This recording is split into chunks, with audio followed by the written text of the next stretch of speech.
gracias por la invitación a GMS 360. Les digo en serio que luego no me digan que es mi casa o que no me van a sacar. No, aquí lo queremos, Entonces, doctor, no se vaya. Aquí este es su casa, este es su espacio y ahora sí que como dice Vicente Fernández, ¿no? Mientras el público siga aplaudiendo, seguimos cantando. Entonces, aquí seguimos, doc. no me quieres oír cantar, te lo juro. Pero sí, no queremos que la gente se desconecte. Pues bueno, qué gusto el estar aquí con ustedes, de verdad, en esta charla. Yo le invitaría a la gente que por ahí ande, que se vaya por su cafecito, una agüita. Bueno, algunos si quiere, pues un tequilita, ya van a dar las 11 en un ratito, las 12 en un ratito. Yo aquí tengo mi cafecito y pues vamos a estar platicando, una charlita de café, de amigos, con algunos temas. Y esto, fíjate que es muy chistoso. Me acordé mucho de lo que me pasó. Estoy por ahí con una editorial muy grande a nivel mundial coordinando un libro. Digamos, la conformación de varios tomos para un libro. Son 8 tomos hasta ahorita. A lo mejor se van a hacer menos, porque son muchos. Pero es como una enciclopedia jurídica empresarial, ¿no?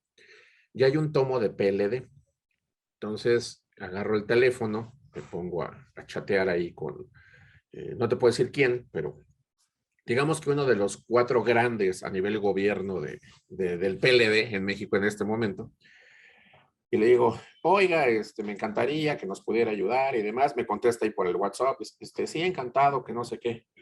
Déjame ver cómo ando, porque obviamente el hacer un capítulo para un libro, pues implica tiempo, ¿no? Y me dice, ¿de qué tema? Y le digo, oiga, no se vaya a enojar, pero es que usted no lo estoy contemplando en el tomo de PLD, lo estoy contemplando en el tomo de Constitucional, con tal tema. O sea, encantado, o sea, cuenta conmigo. ¿Por qué? Dice, porque tiene años que no hablo de derecho constitucional, ¿no? Y es la materia en la cual a mí me encanta, o sea, la vida me llevó por el PLD, pero todos tenemos gustos culposos, ¿no? Entonces, para mí este es un gusto culposo el estar con ustedes. Casi siempre son charlas de seminarios, de materiales, de exponer, de dar puntos técnicos. Y este es más de amigos. Esta es mucho más relajada. Obviamente, sin perder la parte seria, la parte que debe haber profesional, porque es lo que esperan nuestros amigos del público. Mucha gente cuando me conoce, y ustedes me conocen bien, creen que yo soy todo serio y todo formal. Y tú, a veces me dicen, te ves hasta enojón. Pero en realidad es que ustedes saben que soy un relajo. Entonces, esto es un poquito también el convivir con la gente y que nos ve. Y bueno, pues platicar acerca de estos temas de la certificación, ¿no? De entrada, yo creo que sería interesante platicar aquí. Y bueno, es un gusto el estar aquí con Darani, porque pues ella también ha estado muy pegada a estos temas oye, pues ¿por qué unos sí y por qué otros no? ¿Por qué el sector financiero está regulado de cierta forma y otros no? El gran tema que se trae con la fracción 16 del artículo 17, que son las fintech, de que pues si son vulnerables no financieras, entonces ¿por qué el oficial de cumplimiento es financiero? Y un tema ahí que se trae medio raro. Entonces, lo que yo les puedo decir es, y cuando me invitaron a dar esta charla de recomendaciones para el examen, yo le decía de broma y en serio a Bernice, pues es que las recomendaciones, pues estudiemos, ¿no? O sea, esa es como la primera recomendación. Yo voy a hacer el examen. O sea, yo ya me inscribí. Ya estoy Yo también, inscrito. doc, ya estoy. Sí. No sé qué viene ya, pero ya estoy lista. No sé a dónde Entonces, voy, pero ya estoy lista. además, platicaba ayer con un buen amigo, que es también miembro del YAU, y que estábamos sacando cuentas, y en época de pandemia hemos dado más del doble de cursos de lo que dábamos antes. Esto del Zoom ha sido un boom. Eh, pero de una forma bien interesante, también es importante el que decíamos, oye, pues nosotros damos un montón de pláticas ahorita vamos a platicar dónde se inscribe y las vamos a enseñar y todo, no se preocupen, que me están comentando en el chat. Yo le decía, oye, imagínate el tema de que pues, los que damos los cursos no pasemos el examen, qué horror, ¿no? Entonces, la presión es doble ahí en ese caso. Entonces hay que estudiarle mucho. Pero yo lo que les contaría es un poquito el marco. A ver, No voy a entrar con el tema de que, miren, se conformó el grupo Egmont y luego se creó GAF y ese es tema de un curso que ustedes conocen perfectamente. No, el tema es la corrupción, y eso es un tema teórico que dicen, la corrupción existe desde que el hombre existe. Porque acuérdense que la corrupción, la definición, pues es el ejercicio del poder en beneficio propio o el abuso del poder en beneficio propio. Entonces, desde que un hombre convivía con otro hombre, pues había uno que quería ser más poderoso y quería tener beneficios. Entonces, por ahí dicen que la corrupción nace con el hombre, ¿no? Algunos no están de acuerdo, pero tiene alguna lógica. Yo les diría que cuando se va precisamente generando el concepto de economía, desde la economía rudimentaria hasta la economía actual, de una o de otra forma, se va generando lo que se evoluciona en el dinero. Y este tema de esconder el dinero no tiene que ver con una cuestión de ahorros, tiene que ver con una cuestión de tributos, con una cuestión de poder, de enriquecimiento. Este, entonces, ¿qué sucede? Sucede que si nosotros vemos desde las épocas de las primeras civilizaciones que una conquistaba a otra y le pedía tributo, pues lo que hacía la que estaba sometida, pues era esconder las utilidades o las ganancias que no se viera para pagar menos tributo. Y de ahí, pues empezó a venir el tema, ya después de la creación de la contabilidad un poco más formal, la época de los romanos, con los censores, los cuestores y los pretores, con este pretor peregrino que pasaba por los pueblos recabando los impuestos, ¿no? Y que el pater familia llevaba el libro de diario, llevaba el libro de mayor, y entonces conforme las cuentas que ahí estaban tenía que entregar cierto tributo, y entonces tenían que empezar a generar una subeconomía, una subcontabilidad, ¿no? Y luego de ahí, pues empezó a generarse lo que son los primeros temas del lavado de dinero, que no se llamaba lavado, ya sabemos que ese tema viene hasta los años 20 con Al Capone y demás, pero era realmente eso. Entonces, ¿a qué es a lo que quiero llegar? Este rollo de estudiar el tema de integridad, de anticorrupción, de prevención del lavado de activos y demás, que lo hagamos de esta forma, bueno, más estructurada, conforme a leyes y demás, lo hacemos ahorita. Pero realmente viene de muchos años. En México se fue arrastrando este tema y cuando realmente llegan estos grupos internacionales y el Grupo de Acción Financiera Internacional, cuando llegan las supervisiones de otros organismos, pues México tenía un tema severo de lavado de activos. Estoy hablando de hace años, hace muchos años. Se empezó a trabajar en el sistema financiero. Y el sistema financiero, como sabemos, ha funcionado bastante bien. El tema del trabajo realizado. Se empezó a trabajar por la Comisión Nacional Bancaria y de Valores, por los bancos, por lo que se conoce ahora como sistema financiero, y se empezó a regular este tema de prevención del lavado de activos. Cuando yo doy cursos en presencial, que espero pronto poderlo hacer, ya he dado uno o dos que me han invitado, que se han hecho como híbridos, pero ya lo hemos hecho. Les digo que alcen la mano los que están en este tema desde antes del 2013. Entonces, y es muy poquita la gente que alza la mano, porque antes no había ley. Los que empezamos con esto desde antes, pues obviamente somos muy poquitos. Y éramos los que decíamos, oye, ¿y cómo se usa el sistema? ¿Y qué se entiende por medio electrónico? Un CD es un medio electrónico. Oye, el Excel vale para efecto de hacer el reporte. A mí me tocó toda esa parte y fue muy bonita, ¿no? ¿Por qué se los cuento?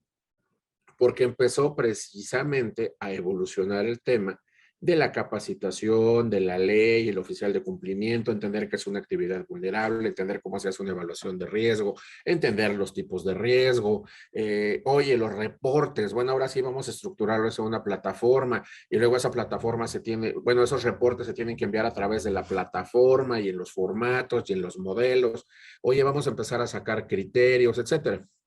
Y eso fue haciendo que esta actividad se convirtiera verdaderamente en un tema profesional. Debo confesarles que hace años, los que empezamos con este rollo, con este tema, pues no es que no fuéramos profesionales, éramos profesionistas aprendiendo una nueva disciplina, aprendiendo un nuevo business, un nuevo core business que se fue generando. Fueron haciendo consultoras especializadas en el tema, cosa que fue maravilloso, y se fueron generando funcionarios públicos, servidores públicos especializados en la materia.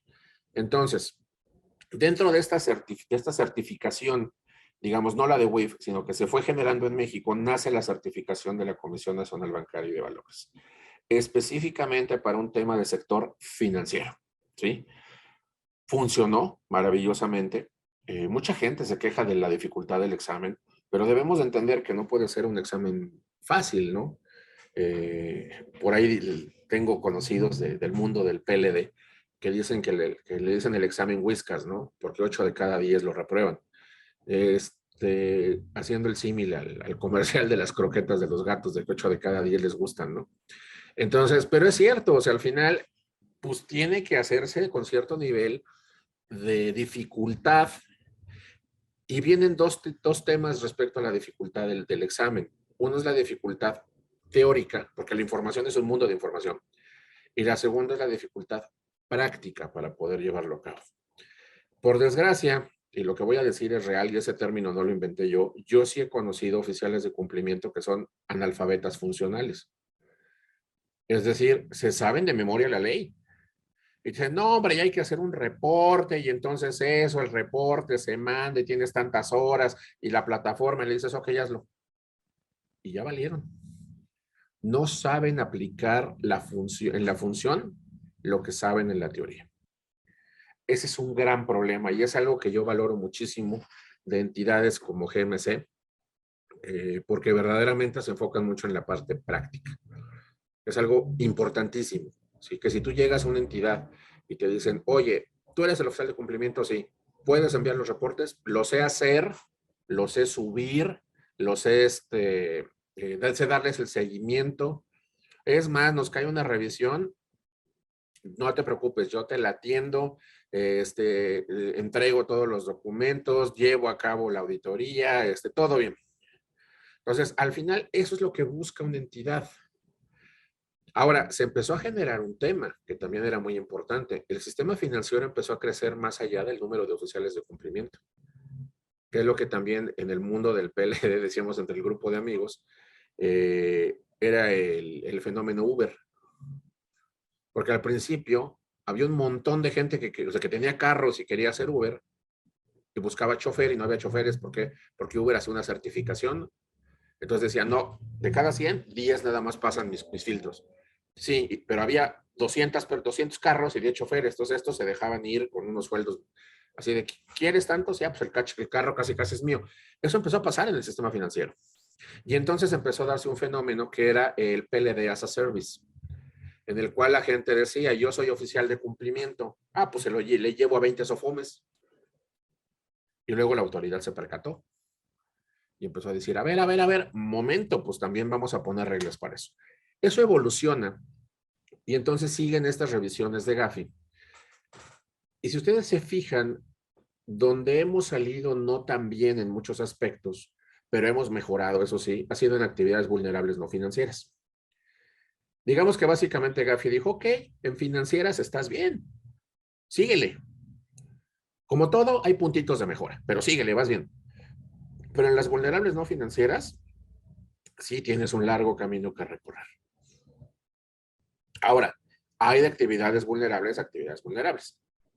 Es decir, si nos vamos, por ejemplo, a entidades que están dentro de las fracciones del artículo 17, pues hay unas que están muy claras y muy establecidas que si tú haces esa actividad, pues eres vulnerable, no hay duda, ¿no? Ya ha habido fracciones en las cuales yo abiertamente he mencionado, pues que es un tema, por no decir una mala palabra, ¿no? Vamos a decirle que es un desgarriate.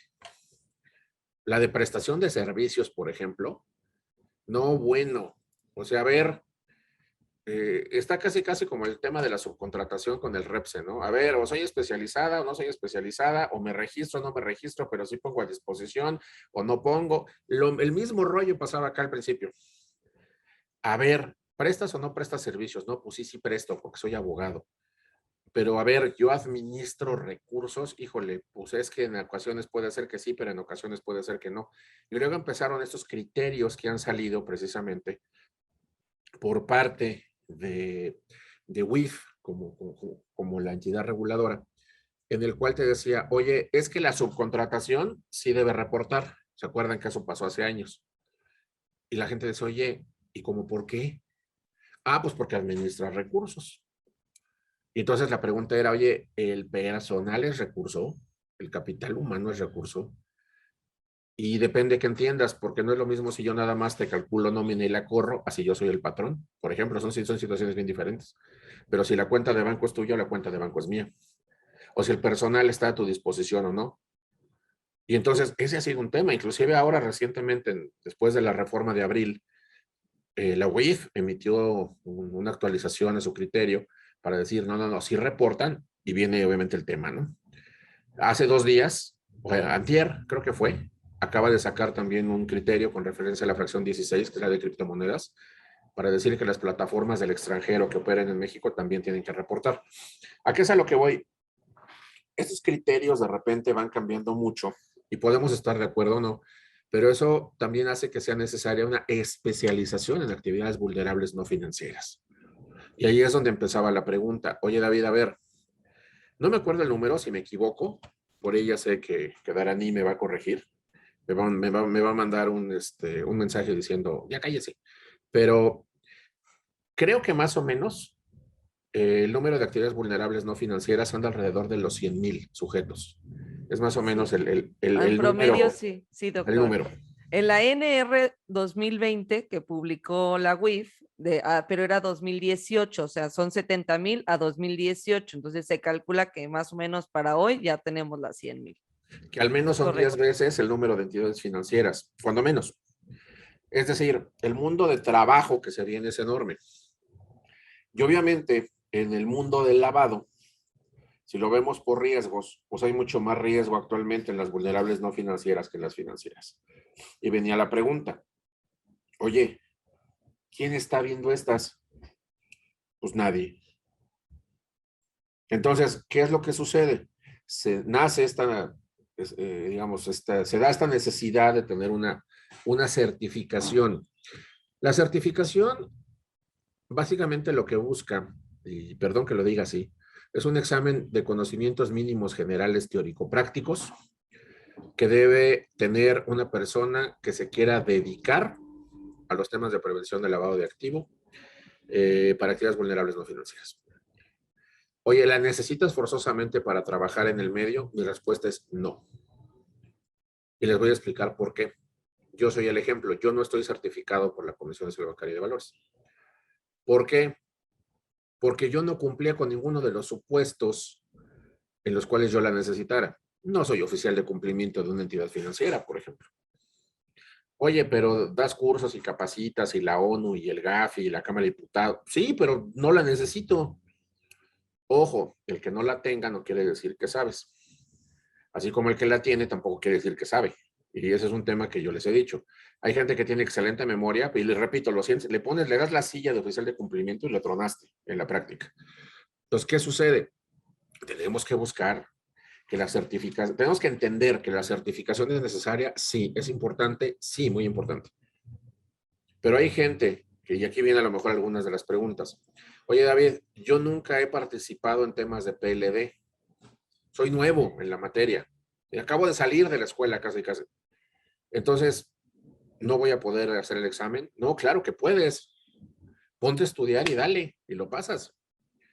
Que a lo mejor algunos conceptos te cuestan un poquito menos de práctica. Si yo me siento aquí con Darani y me pongo a platicar, por ejemplo, de, oye, fíjate que el tema de la evaluación de riesgos, la vamos a hacer de esta forma. Tú dirías, bueno, ¿y qué es eso? Para empezar, ya me perdí en el concepto, ¿no? Bueno, te va a tocar estudiarle un poquito más, pero de que puede, puede. Otra pregunta que a veces me hacen, oye, David, ¿necesito algún background especial? Ser abogado, ser contador, bueno, a ver, hay que recordar que no toda la gente tuvo la bendición de ser abogado, eso es correcto, ¿no? Algunos estudiaron, pues, algunas otras cosas, que no son malas, simplemente digamos que yo espero que en algún momento de su vida corrijan y estudien derecho, ¿no? Entonces, no, pues hay que echarnos porra nosotros mismos, ¿no? Ya ven que hay muchísimos chistes de abogados y ninguno es halagador. Entonces, eh, No, no necesitas ser abogado. Inclusive les voy a decir, yo conozco oficiales de cumplimiento que son oficiales, ingenieros industriales, por ejemplo, y son muy buenos, porque además conocen el pipeline de procesos y procedimientos de donde están y entienden perfectamente la operación, inclusive te detectan riesgos a nivel de compliance, más allá del PLD. Entonces, puede ser cualquier persona con cualquier estudio, que ese es un tema importante, pero para mi gusto, si quieres dedicarte a esto, debes tener 4 cualidades básicas, 4 habilidades básicas, ¿sí? Que son habilidades que por desgracia muchas veces no nos enseñan en la escuela. Es lo que un gran amigo mío, Bernardo Álvarez del Castillo, en sus pláticas, dice que es la famosa mano izquierda, ¿no? Que mucha gente le dice que por qué la izquierda y no la derecha, pero es otra historia. Son soft skills, ¿no? Uno, que es una parte bien importante, debes de tener una capacidad de análisis muy importante, porque mucho de lo que se realiza en la actividad de PLD es análisis, pero no de documentos, análisis de situaciones.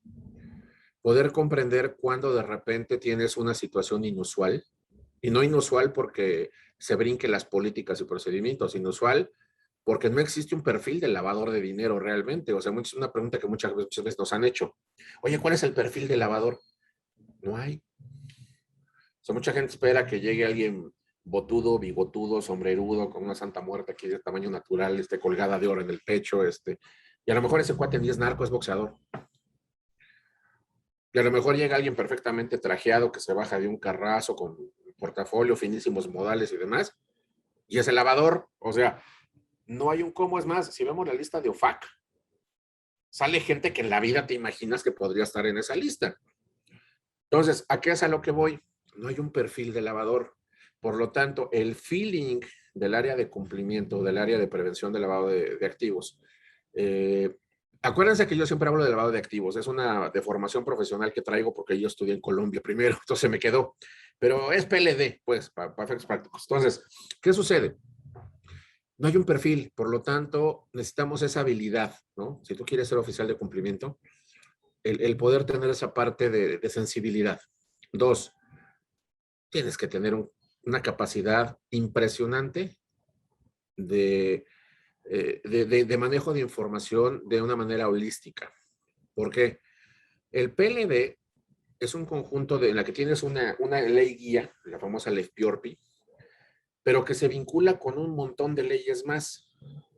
Entonces tienes que entenderle al tema civil pues, para tus contratos, al tema mercantil, al tema laboral, al tema financiero, al tema de derecho administrativo, inclusive temas de contabilidad, temas de finanzas, temas de administración. Entonces, ese es un tema. Tres, que te guste mucho el tema de la actualización.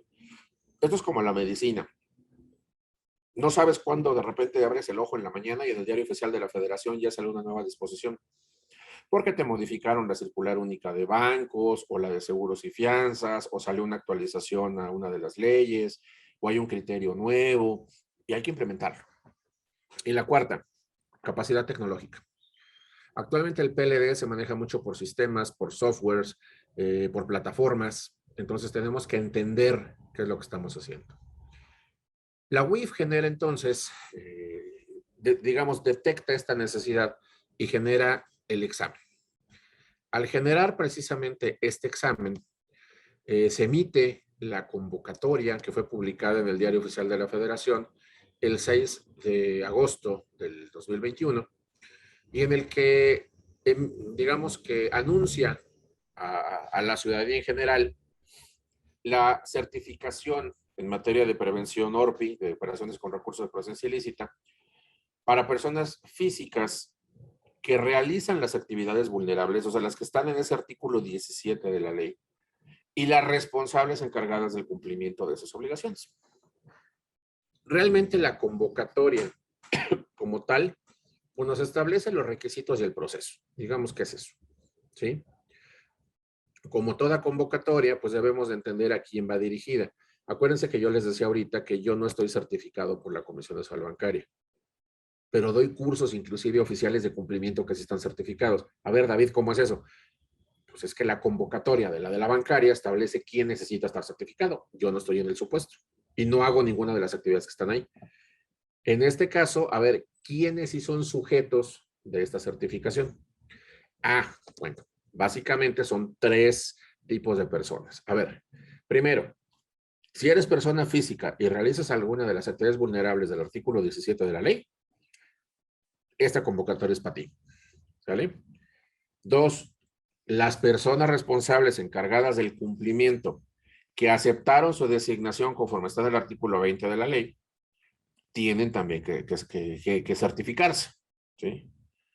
O 3, pues toda aquella que quiera que cumpla con lo que está en la convocatoria. ¿Sale?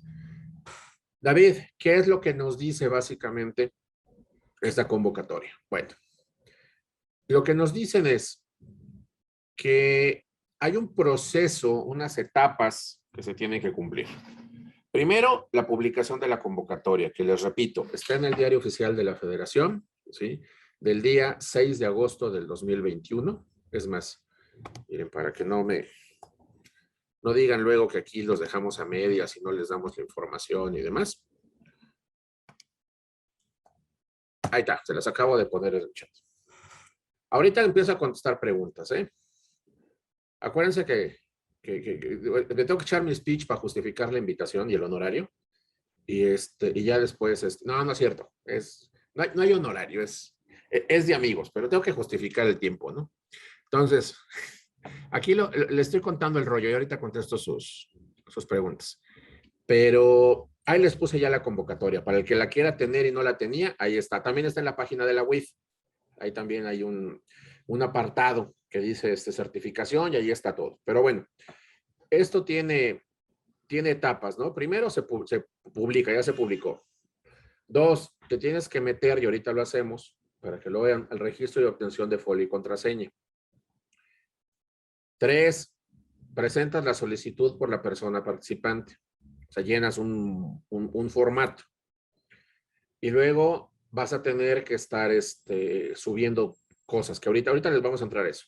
Luego viene que verifican tu documentación, luego te evalúan, y pues a los que pasen el examen, pues les expiden su certificación, ¿no? Básicamente digamos que es eso. Ahora, hay fechas, sí. Eso viene en la convocatoria, ¿vale? Del 9 de agosto al 17 de septiembre se pueden inscribir, pero tengan en cuenta que si hay un número limitado de vacantes. O sea, si se inscriben 20,000 personas, pues a lo mejor las 20,000 no alcanzan, ¿ok? Donde hay más lugares es en la Ciudad de México, Guadalajara y Monterrey. Abrieron más plazas, más cupo. Hay otras ciudades, por ejemplo, Baja California, solo es Mexicali y hay menos, ¿no? Me acuerdo, por ejemplo, a Cancún, también hay menos. En fin, así. Entonces, es importante que pues, no lo dejen al final, ¿sí? Y se inscriban a la brevedad. La evaluación es el 27 de noviembre del 2021. Y los resultados salen en enero, ¿sí? Digamos que básicamente vamos a pasar fiestas decembrinas, como sea que vayan a hacer ahora por el tema del COVID, que todavía sigue, pero lo vamos a pasar sin saber verdaderamente el tema. Todas estas preguntas o que vayan saliendo, GMC generó en LinkedIn, o LinkedIn, como se pronuncia, un grupo y tiene un chat, ¿sí? Que básicamente es se los enseño. Yo ya me puse ahí y voy a poner mis preguntas, ¿verdad? Para que me las contesten. Entonces, los invito a que se metan ahí a LinkedIn, busquen GMC 360, busquen el evento y le den ahí en quiero participar en el chat, y ahí pueden poner todas sus preguntas. Ya que se las contesten, pues es otra cosa, ¿no? Pero ahí les pueden poner. Entonces, todas las vamos a contestar. No, yo lo sé, yo lo todas. sé. Yo lo sé. Yo también ahí le acabo de dar ahorita ya seguir, porque siempre es interesante aprender de todos y también, pues siempre todos tenemos dudas, ¿no? ¿Qué les puedo decir? A ver, ¿quién no puede hacer el examen? 1, si estás sentenciado por delito patrimonial. 2, si tienes una inhabilitación, ¿sí? Por parte de gobierno para desempeñar un empleo, cargo o comisión.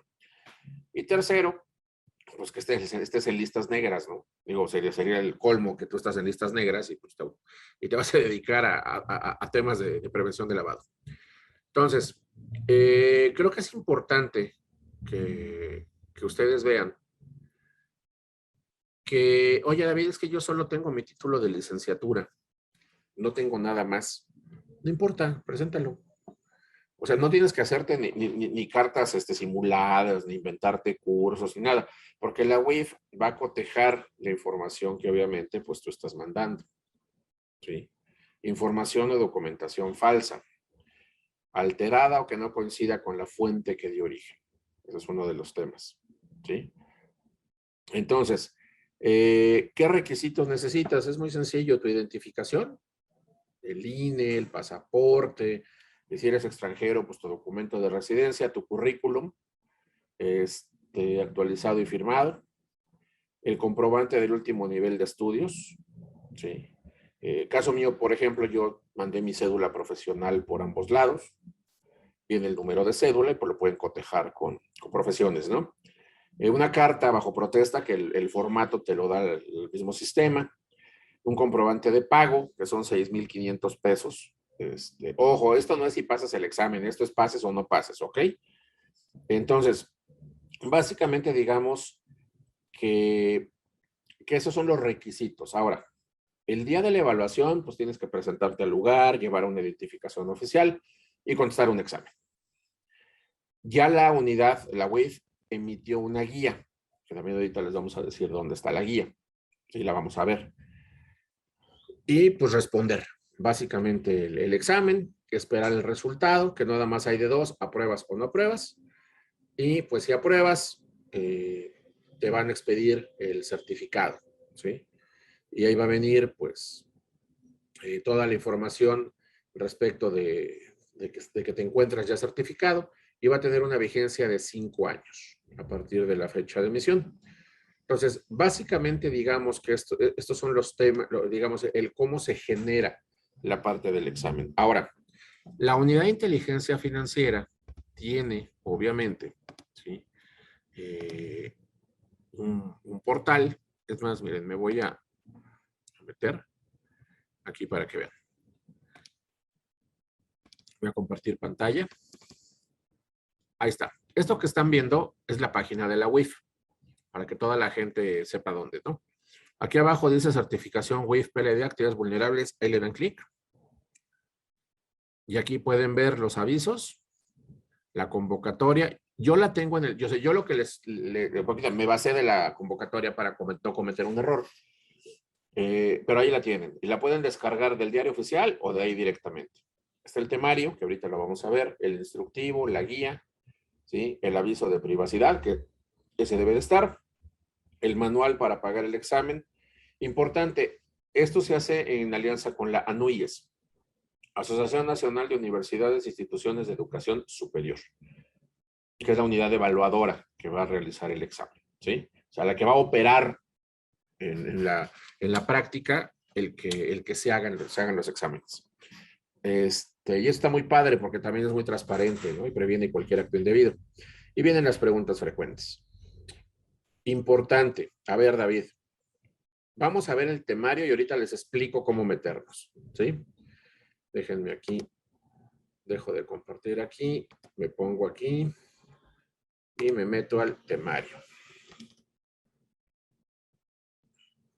Aquí y acá. Aquí está el temario, ¿sí? Aquí, básicamente, si nos fijamos, vienen los temas que debemos conocer. El primero yo les diría que se llama marco teórico general, ¿sí? Le pueden decir como quieran, conceptos generales, marco primario. Básicamente es el marco internacional y el marco nacional en materia de prevención del lavado de activos, ¿sí?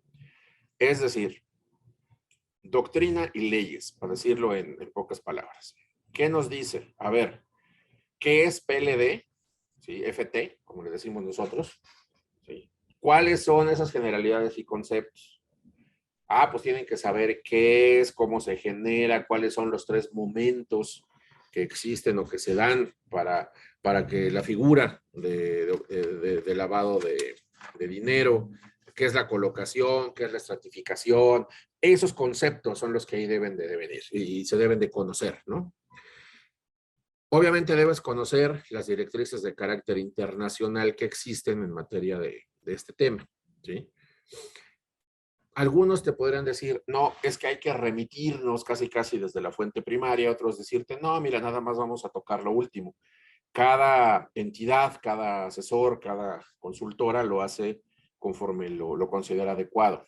Pero lo que sí debes de ver, cuando menos, es que es el GAFI y sus 40 recomendaciones, los 11 resultados inmediatos, lo que es GAFILAT, que es Latinoamérica, y GAFIC, que es Caribe, ¿sí?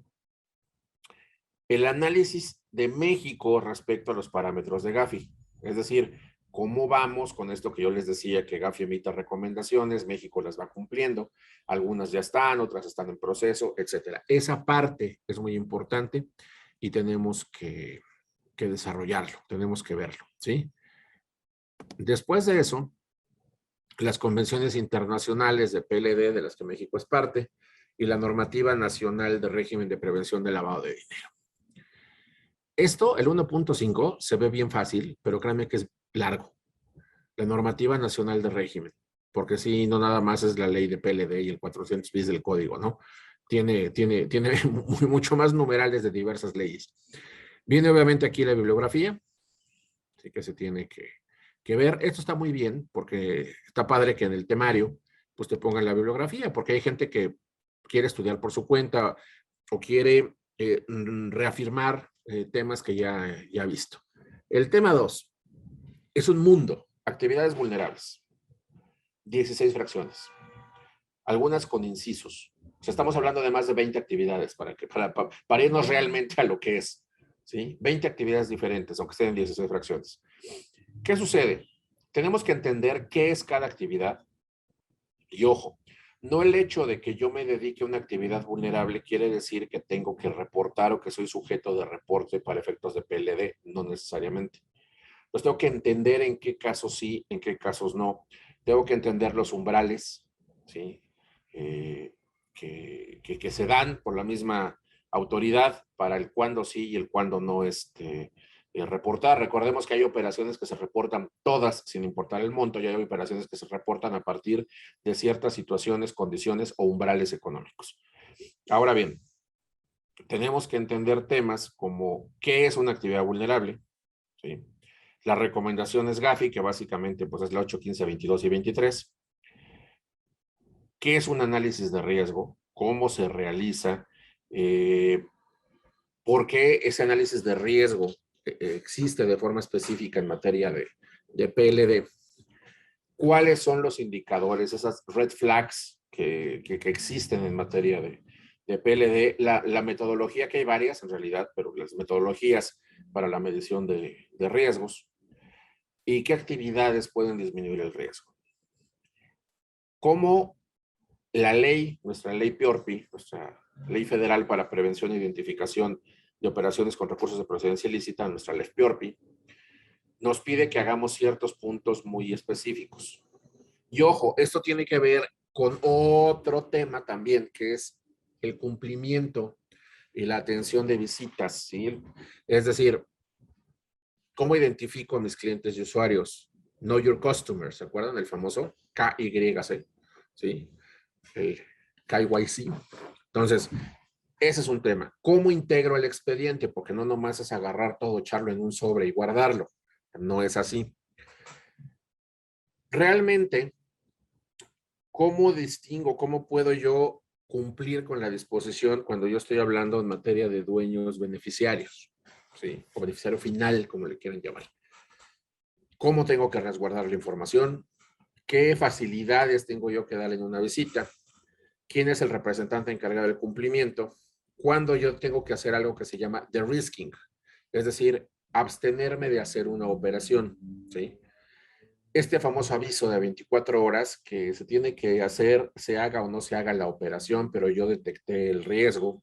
Bueno, ya me ando metiendo en temas técnicos, pero bueno, el aviso de 24 horas, la tipología que se aplica a la actividad vulnerable, el uso y consulta de listas negras, y estas obligaciones que yo les decía, ¿no? Los umbrales de identificación, los umbrales de aviso, las visitas, la normatividad interna del SAT, porque ojo, la UIF certifica, pero el SAT es el que supervisa a través de esta administración central de actividades vulnerables no financieras. Ahí es donde se concentra este ejercicio de facultades, ¿no? De supervisión y de sanción también. Y las atribuciones de la UIF. Entonces, esos son los temas del módulo 2. Tenemos un módulo 3 que es delitos, esta violación, estos temas ilícitos en los que incurren las personas, y también el tema de violaciones a normas, porque no nada más son penales, ¿sí? Entonces tenemos que entrar ahí a responsabilidad jurídica, administrativa y penal de las actividades vulnerables en México. Tenemos que estudiar nuestra LEFPIORPI, el reglamento, obviamente, y las otras sanciones que contempla GAFI. Análisis de tipo penales de operaciones con recursos de procedencia ilícita. Esta parte de la dogmática del delito, la teoría del delito. El delito específico de ORPI, ¿sí? Las etapas del delito de lavado de dinero que yo les explicaba y que se vincula directamente con el módulo 1, porque tenemos que ver qué se entiende por colocar, qué se entiende por estratificar y qué se entiende por integrar, ¿sí? Que son las 3 etapas dentro de lo que es la conducta de operaciones con recursos de procedencia ilícita. Lavado de dinero, lavado de activos, ¿no? Es decir, yo tengo una cantidad de dinero, la ingreso al sistema financiero, ¿sí? La trabajo en el sistema financiero y luego la disperso, la distribuyo, ¿sí? Y obviamente hay un proceso interno que tiene que ser una simulación para que estos recursos que provienen de actividades que naturalmente son ilegales, son ilícitas, cuando el dinero se encuentra debidamente integrado, da toda la apariencia de que viene de actividades legales, de actividades lícitas, ¿no? Y obviamente pues viene la parte específica de financiamiento al terrorismo. Recordemos que, digo, para decirlo en palabras muy simples y muy llanas, en uno de los casos lo que nos importa es de dónde viene la lana, que es operaciones, digo, prevención de lavado de activos, que el dinero pues tiene que venir de operaciones de recursos de procedencia ilícita, lo cual a veces es muy difícil de detectar y por eso es todo este control que deben tener las entidades, esta debida diligencia que deben tener. Y otra cosa es hacia dónde va el dinero, porque puede haber dinero lícito, ilegal, pero que se destina para el terrorismo. Entonces es importante que veamos que en este caso el fino destino también es muy importante. Viene el tema de los medios de defensa, que es el recurso de revisión y el juicio contencioso administrativo, el juicio de nulidad. Y tenemos finalmente, ¿sí?, un tema 4, que es los manuales de cumplimiento. A mí sí me ha tocado gente que de repente necesita un manual de cumplimiento y lo baja de www.manualesparatodos.com. Digo, no tengo ni idea si existe esa página, pero de ahí lo bajan. Y es una entidad financiera, bueno, no financiera, vamos a pensar, es un joyero. Y de repente vas leyendo el manual y te encuentras un párrafo que dice, en el manejo de productos cárnicos usted deberá tal. Dices, a ver, ¿qué tiene que ver? Pues claro que lo bajaron de una carnicería, ¿no? Entonces, ¿a qué es a lo que voy? El tema no es bajar un manual de cumplimiento, el tema es que sepas hacerlo, sepas interpretarlo, sepas adecuarlo y operarlo, ¿no? ¿Por qué? Porque el tema no es tener el manual, es que el manual opere, o sea, que es la parte importante, ¿no? Entonces, tenemos que entender qué es un manual de cumplimiento, cómo se elabora, las principales cláusulas, la funcionalidad que debe tener. Y obviamente cómo se implementa, porque esa es una parte fundamental, ¿no? Vienen temas como ética profesional, el secreto profesional, desde luego, la aplicación, la responsabilidad penal de la persona jurídica, que es una maravilla de tema, ¿sí? Y la ley de extinción de dominio, que no está nueva, tiene ya algunos años, pero digamos es la nueva ley general de extinción de dominio. Entonces, estos son los temas que tienen que ver, viene la respectiva bibliografía. No sé si estén de acuerdo en el que digamos que podemos ver algunas preguntas. No sé cómo veas, Darani, Sí, y luego me meto al tema de enseñarles dónde se meten, dónde le pican, dónde está el manual, dónde sube, o sea, todo ese rollo ya de cómo me inscribo, ¿no? sí, doctor. De hecho, bueno, yo tengo mis preguntas también, digo, aquí pusieron algunas y yo traje las mías también, porque en pocas ocasiones puedo tener la oportunidad de estar contigo así en vivo y sobre todo porque, como dices, ¿no? Es un tema nuevo es un tema donde, así como nos pasó en el primer examen de la comisión, pues todos traíamos estas dudas de decir, oye, ¿cómo se hace? ¿Qué temas? Que hay cuestiones que de pronto no son fáciles de poder abordar. Y bueno, en mi caso, el primer punto es justamente haciendo esta analogía, porque no nos queda más que hacer analogías, ¿no? De lo que ya conocemos con el examen de CNVV, Ujú. con lo que viene del examen de la WIF, ¿no? A mí en lo personal, doctor, siempre me preocupan mucho las 40 recomendaciones del Gafi. Son mi coco, doctor, son mi coco. Debo decirle que todo, pero esas 40 recomendaciones, sobre todo porque implica, por ejemplo, para el examen de la comisión, ¿no? Implica muchísimo tema de memorización. La comprensión, bueno, uno los comprende porque también lo ves ya en la aplicación en las disposiciones de carácter general y es muy fácil, ¿no? El ver, bueno, si la recomendación te habla de nuevas tecnologías, ya sabes cómo está aplicado acá, pero de pronto esto llega a ser para los alumnos un gran reto porque la manera en la que están planteadas las preguntas en el examen de la CNBV llega a ser mucho de memorización. Hay algunos puntos que se llegan a ser muy, muy similares entre recomendaciones, ¿no? Entonces, en la CNBV sabemos que existen como el top 20 más o menos de recomendaciones, ¿no? Que son como las más relevantes. Mm. Acá, ¿cuál sería su recomendación sobre este tema? Como sí te vas a tener que memorizar todas o más bien hay algunas que pueden ser como las más importantes que tendríamos que enfocarnos más para este examen de la WIF. Mira, yo te diría que, aquí te iba a contestar como político, ¿no? Este, todas son importantes, porque Todas, todas sí, tienen una razón de ser, pero hay algunas más relevantes que otras en ciertos temas. claro. La misma guía nos está dando una luz, digamos, en el camino, porque nos dice que nos enfoquemos más, obviamente, en la 8, la 15, la 22 y la 23. Que son cuatro, ajá. Es decir, y recordemos algo, a ver, las actividades vulnerables no financieras es un universo vinculado pero independiente de las actividades vulnerables financieras. ¿Por qué? Porque son actividades diferentes. Entonces, si a mí me preguntas, el universo de actividades financieras es más complejo que el universo de vulnerables no financieras. Pero curiosamente, por lo mismo que es menos complejo, hay más vulnerables no financieras que financieras, porque además hay mucho más control en los grupos y sistema financiero que en el no financiero. Entonces, ¿a qué es a lo que voy? Yo pondría especial énfasis en esas 4 que te comenté, que repito, 8, 15, 22 y 23, si la memoria no me falla, son esas 4. Pero desde luego hay que estudiar las 40, ¿sí?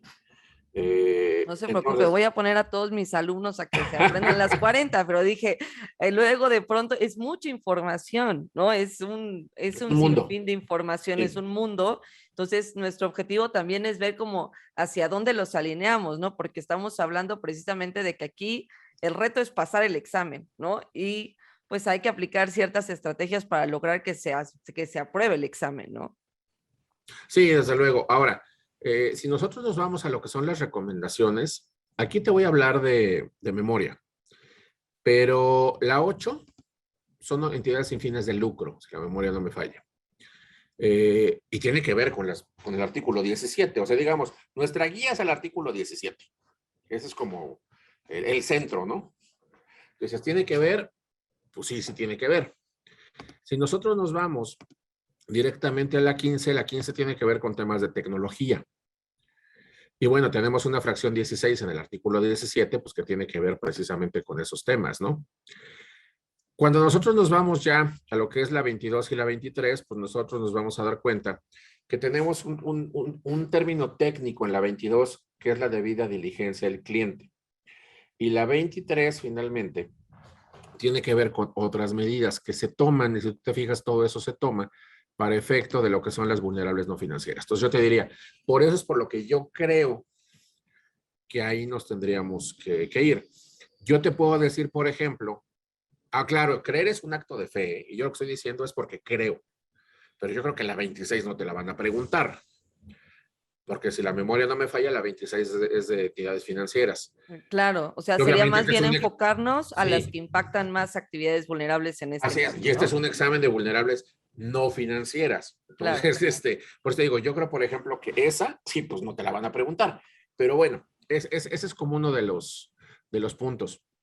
Acá me dicen también que si yo creo que va a venir análisis situacional de México respecto a parámetros de Gafi, sí, sí va a venir. Ese Bien, sí viene de hecho viene en la guía. y se tiene Eh, que incluir, ¿no? sí, Ahora, doctor, sí, sí, sí. veo también algunos temas, por ejemplo, que también dice, o sea, sobre todo porque, como comentas, no todos son abogados, ¿no? O sea, no todos los que van a aplicar este examen son abogados. Y vienen temas de recursos de revisión, juicios de nulidad, ley de extinción de dominio.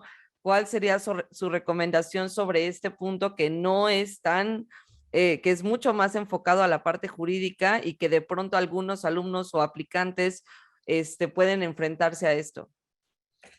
Se Es, me cortó tantitito al final. ¿Guías o aplicantes qué, perdón? ajá, respecto al tema de recursos de revisión, juicios de nulidad y ley de extinción de dominio, que son, ya sabemos, temas de superabogados. ¿Cómo lo podrían enfrentar los que no son abogados que van Bueno, a incursionar en esto? pues estudiando Derecho. No, no es cierto.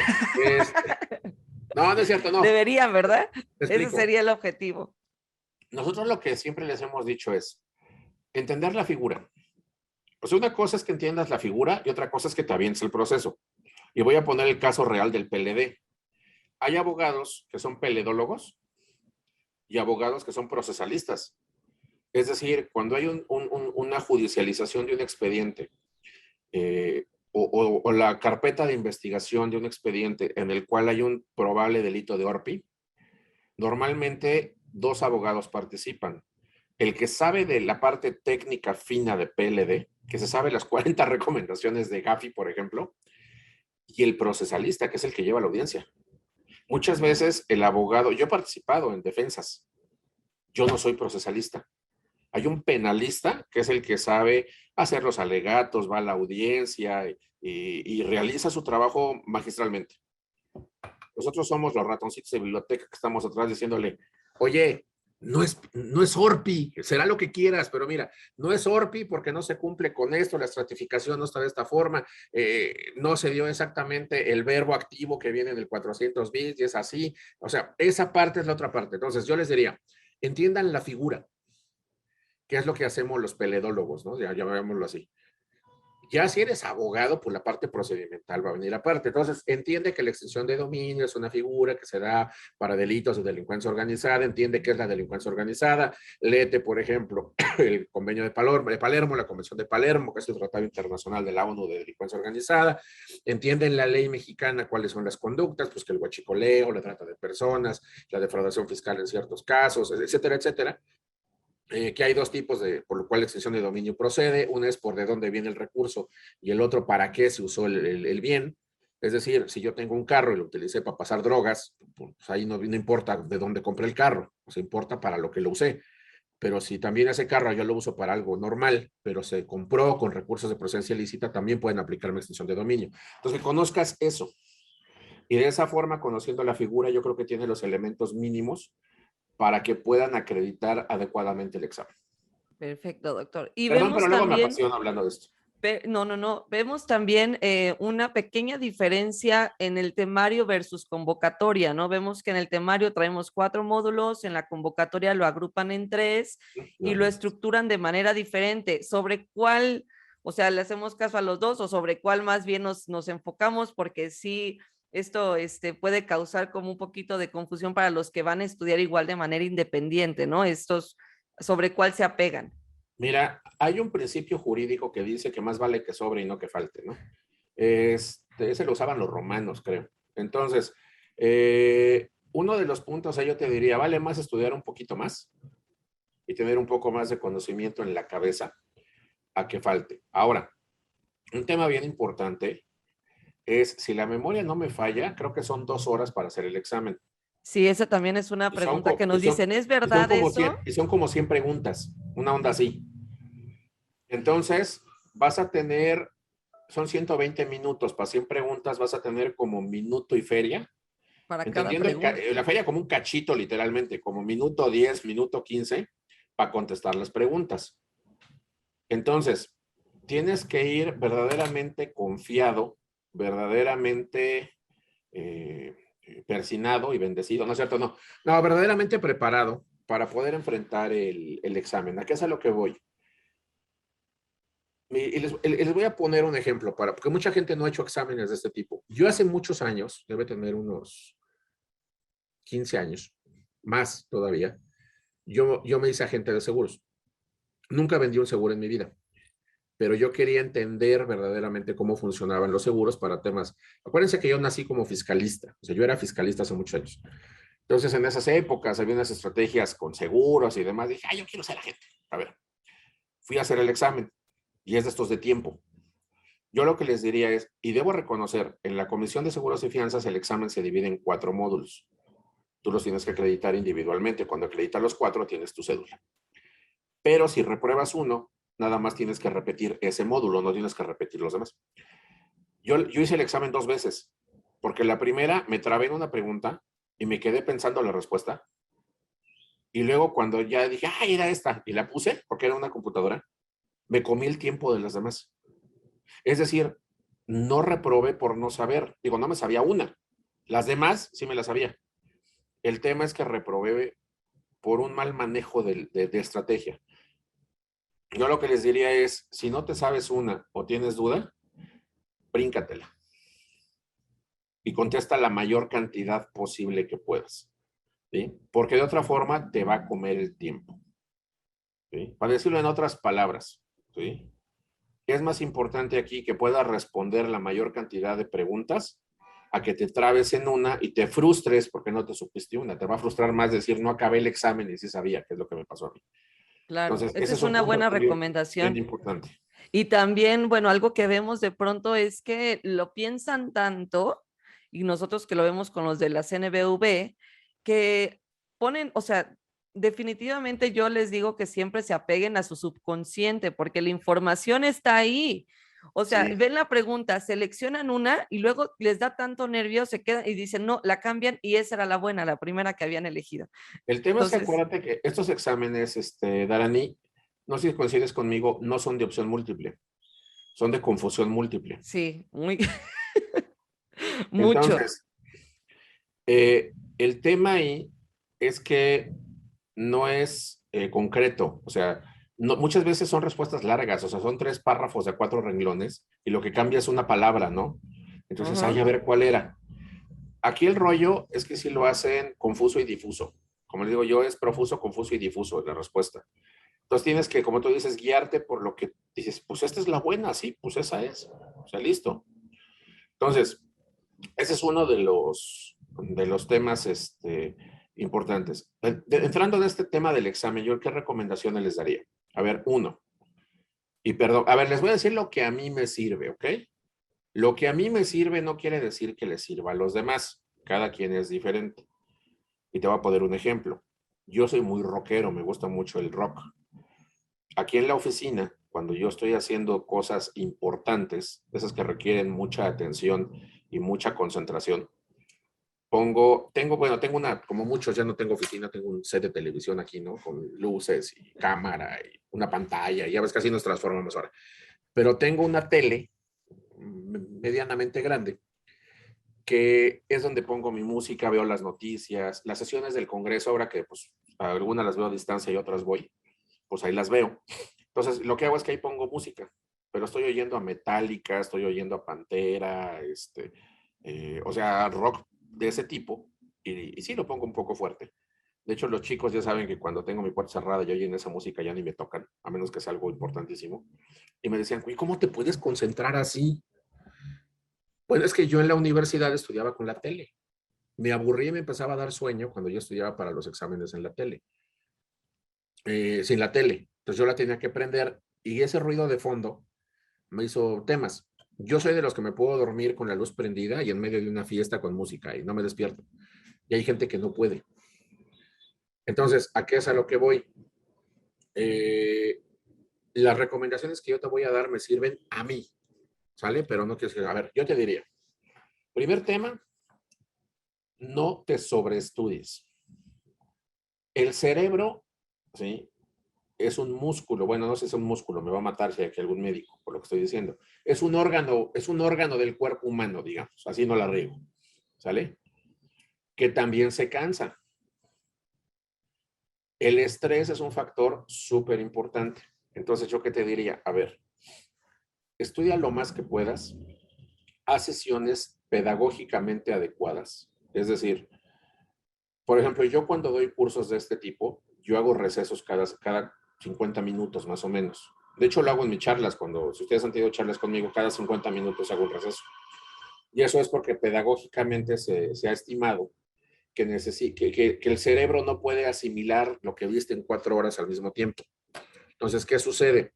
Tienes que darle chance de que eso lo grabe, vamos a decirlo como si estuviera haciendo, que lo renderice, y otra vez la memoria se limpia y vuelves a tomar lo que sigue. Entonces, hay que hacer pedagógicamente correcto. 2, fíjate, disciplina.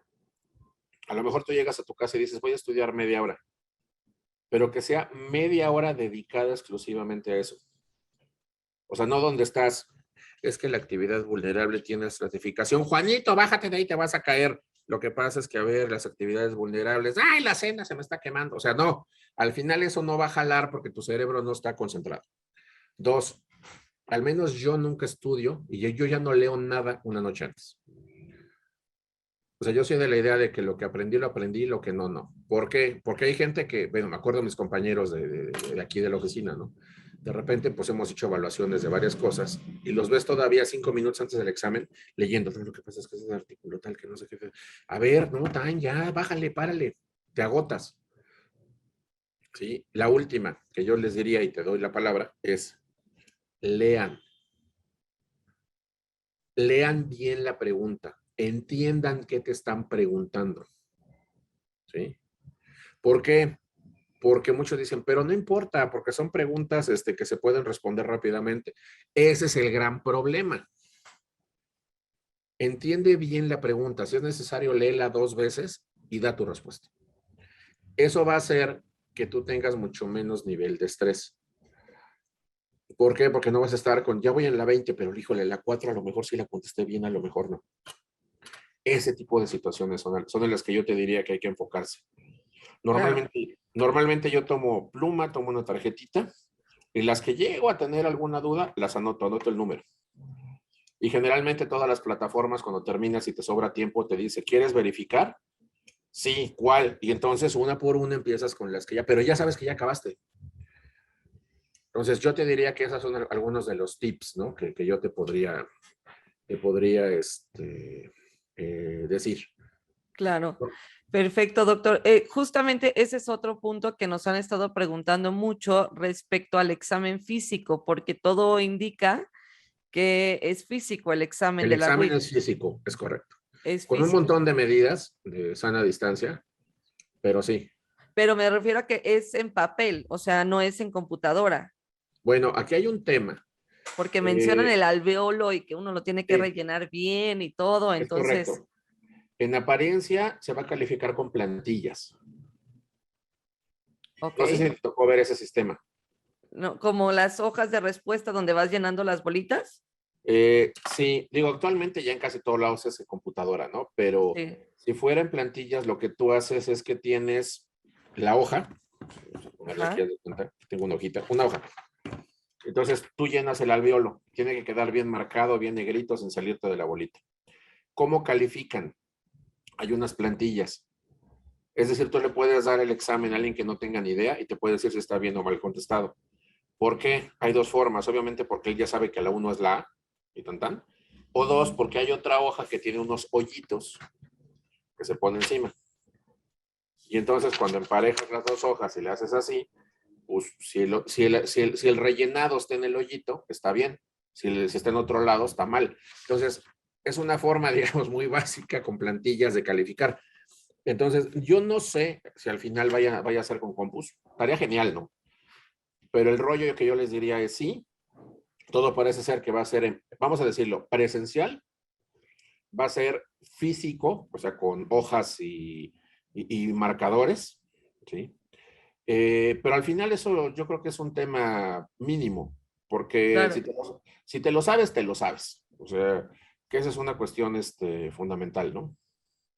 Claro, es correcto, doctor. También tenemos muchas personas que están en el sector financiero, en centros cambiarios, en entidades financieras y dicen, oye, yo puedo realizar esta certificación, aunque no sea de actividades vulnerables, soy del sector financiero, Sí, etcétera. mira, una de las dudas que inclusive yo la tuve era el decir, oye, si estás certificado por la comisión, entonces te tienes que certificar por la WIF.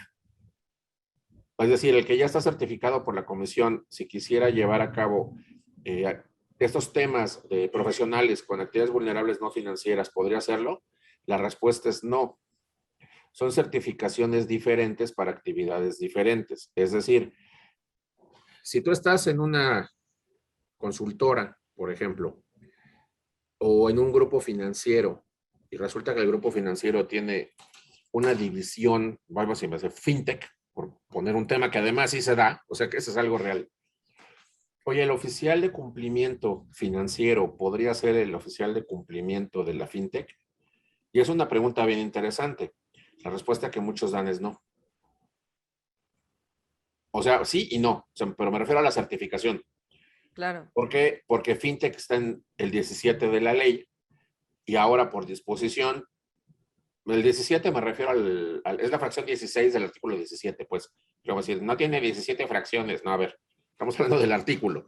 Entonces, el rollo es, esta persona tendría que tener las dos y va a haber gente que va a tener las dos, que te va a decir certificado por la entre la Comisión WIF Nacional y la Bancaria y CONSAR. de Valores, certificado por la UIF, ¿sí? Y certificado por Benedicto XVI. Es un oficial de cumplimiento plenamente Con todo. certificado. Sí, te puede hasta absolver de tus pecados. Entonces, al final ahí, ¿qué es lo que sucede? No está malo, pero yo lo que te puedo decir es, en mi opinión, ojo, no se confíen, porque esta charla es de recomendaciones. Yo ya he escuchado amigos oficiales de cumplimiento de la CNBB que te dicen, nah, ese va a estar bien fácil. O sea, pues el perro, el de la comisión. No te confíes, hermano, porque acuérdense de algo, el exceso de confianza de repente hace que creamos que ya lo sabemos todo. Y no te vaya a pasar como a Mafalda, que decía que en el examen le preguntaron exactamente lo único que no se sabía, ¿no? Entonces, hay que estudiarle y hay que entender que, repito, mundos diferentes vinculados. Claro. Entonces, Entonces, en es, concreto sí podrían certificarse, ¿no? O sea, pero claro, no pueden pensar como que, ay, mi certificación de la CNBV me va a servir para hacer actividades o voy, vulnerables. No, o voy a tener un beneficio o un plus, ¿no? No, vas en a tener, absoluto. Es claro, correcto. podrían ser a lo mejor posibilidades laborales, ¿no? También, eso sí, ¿no? El decir, bueno, ahora a lo mejor antes sabía solamente sobre este tema, voy a saber sobre más, puedo conseguir a lo mejor un mejor trabajo, sobre todo ahora con todo este tema de la pandemia, etcétera, puede ser un buen punto, ¿no? Sí, Eh, mira, finalmente yo lo que te diría es, a nosotros nos conviene que no pasen el examen, pues nos toca más trabajo para los que sí lo pasemos, ¿no? Pero no es la idea. La idea es que todos pasemos y que se genere además, se genere un mercado laboral bien padre, porque entonces tus habilidades laborales son las que hablan por ti, que es lo que yo les decía. Está padre que te contraten porque eres bueno, no porque somos pocos los que hacemos esto, ¿no? claro, eso es lo importante, Doc. Y también hay, bueno, en CNBV, en sector financiero, existe esta restricción donde solamente tiene que ser un oficial de cumplimiento por entidad, ¿no? Cuestionan mucho sobre acá en actividades vulnerables, de pronto ya ve que tienen grupos empresariales o diferentes actividades vulnerables dentro de un mismo grupo y dicen, oye, yo como, si yo me certifico, ¿puedo ser el representante de cumplimiento de todas o tiene que haber uno por cada una? A ver, ese es un tema bien interesante. Y estamos hablando hasta donde entiendo, Dalani, de tema financiero, ¿no? Bueno, en tema financiero sabemos que debe de haber solamente un oficial por entidad o Es a uno menos por de que cada sean un uno. grupo, o sea, a menos de que estén Mm. constituidos como grupo Así es. financiero, ahí Y eso sí. era por lo que decíamos de que al inicio decían, oye, hay 100 entidades y nomás tengo 10 oficiales. Y esto decían, ah, pues yo te llevo las 10. Era lo que se Claro, llamaba LD as a Service. Hasta que la comisión dijo, a ver, bájenle a 2 rayitas a su estrés y es 1 por cada una. O sea, tampoco inventen, ¿no? Exacto. ¿Acá va a ser igual o cree que sí? No en se ha la dicho. no se ha determinado nada. No, pero yo creo, repito, creer es un acto de fe, yo creo que va a acabar siendo 1 por cada una. Que se va a seguir la misma normatividad, digamos. Y es un tema también, y repito, esa es una cuestión interesante. De una o de otra forma, tenemos que ver que la estructura, que la UIF ha tenido mucho más actividad en estos últimos años, realmente, que en algunas otras administraciones, ¿sí? Entonces, lo que tenemos nosotros que ver es que dentro del, vamos a llamarlo, dentro de la estructura de la UIF ha crecido y se ha robustecido con gente que ya ha llegado también de la Comisión Nacional Bancaria y de Valores. Y eso ha sido algo muy bueno. Bueno, yo lo he visto como algo muy bueno, porque finalmente nos da o nos puede generar esa sensación que estamos platicando de que algunas políticas que han funcionado, porque sí han funcionado en la CNBB, se pueden aplicar de este otro lado. Pero no son políticas que esté implementando alguien que no sabe. Es la misma gente que las aplicaba en la Comisión Nacional Bancaria y de Valores quien las está aplicando ahora para la UIF. Entonces creo que eso es algo muy sano y muy bueno. O sea, se está replicando el trabajo de una a otra. Por eso yo me baso para decirte que yo creo que también va a ser solamente 1 a 1, ¿no? Yo también estoy de acuerdo. Y también de pronto, no sé, yo puedo ser oficial de cumplimiento de una SOFOME NR y muchas veces dicen, oye, y también puedo ser al mismo tiempo el representante de cumplimiento de una agencia automotriz. Hasta este momento, hasta donde yo tengo entendido, doctor, no existe ninguna limitante, no hay nada que te diga, no No, puedes, ¿no? así es. Entonces, Así es, así podrían es. hacerlo también. Es Eh, correcto. ¿Qué más preguntas tenemos relevantes? Nos preguntan sobre los notarios, si los notarios se van a tener que certificar o si alguien de su equipo es el que se va a certificar. Bueno, aquí hay un tema importante. Uno de los temas que tenemos que comprender es la literalidad. Lo que nos dice la convocatoria es que son personas físicas. Y si nosotros nos vamos a la ley del notariado, y aquí voy a, ya sé que cada estado de la República tiene su ley del notariado, pero son muy parecidas o iguales en este tema. La patente para ejercer como notario la otorga el gobierno estatal, y se otorga a personas físicas. Ya cada estado tiene su procedimiento, que si unos son por examen de oposición, otros son por interinato o abandono, otros por designación directa, etcétera. Es otro rollo. Pero todas son a personas físicas. E inclusive las mismas leyes del notariado te establecen que el notario no deberá atender más asuntos de los que personalmente pueda haber.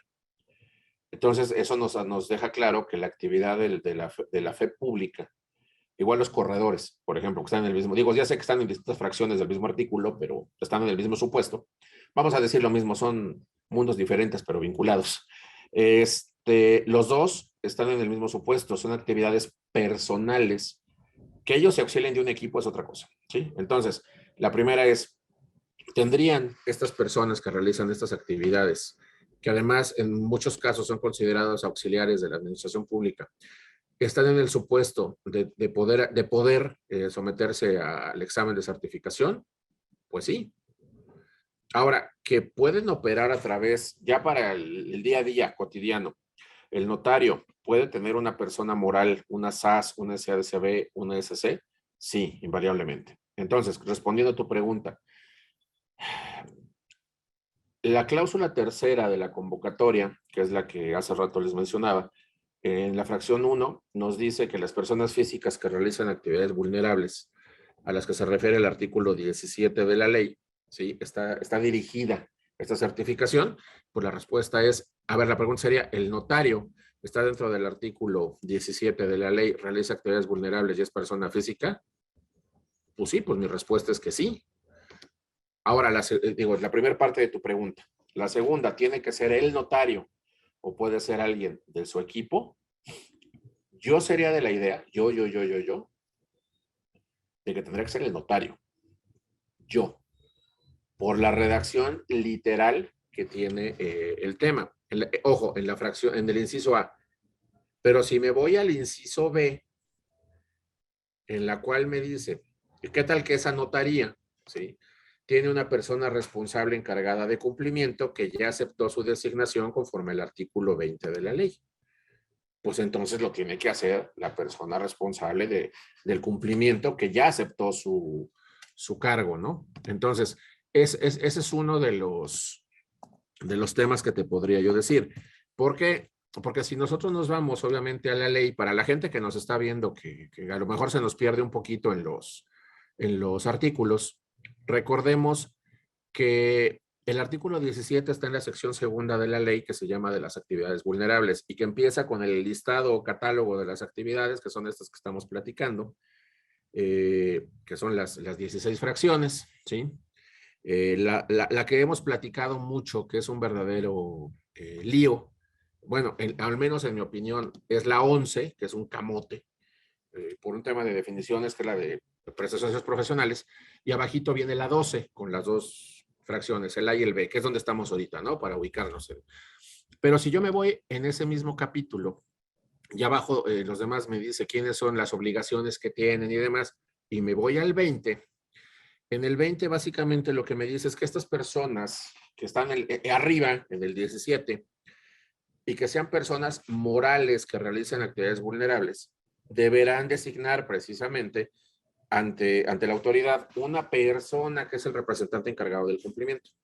Entonces, aquí yo lo que te diría, ya para callarme, porque monopoliza el micrófono, es, a ver, ¿puede ser el notario? Mi respuesta es sí, pero si ellos están trabajando como persona moral, ¿sí?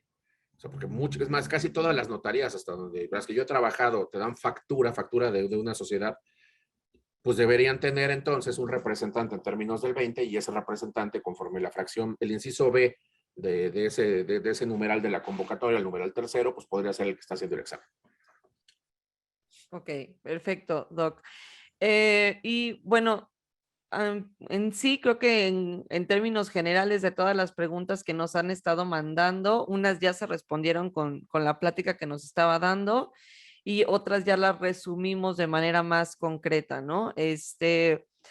Creo que, no sé si alguien más tenga alguna otra pregunta hasta el momento. Realmente creo que, Un eh, pequeño comentario puedo hacer.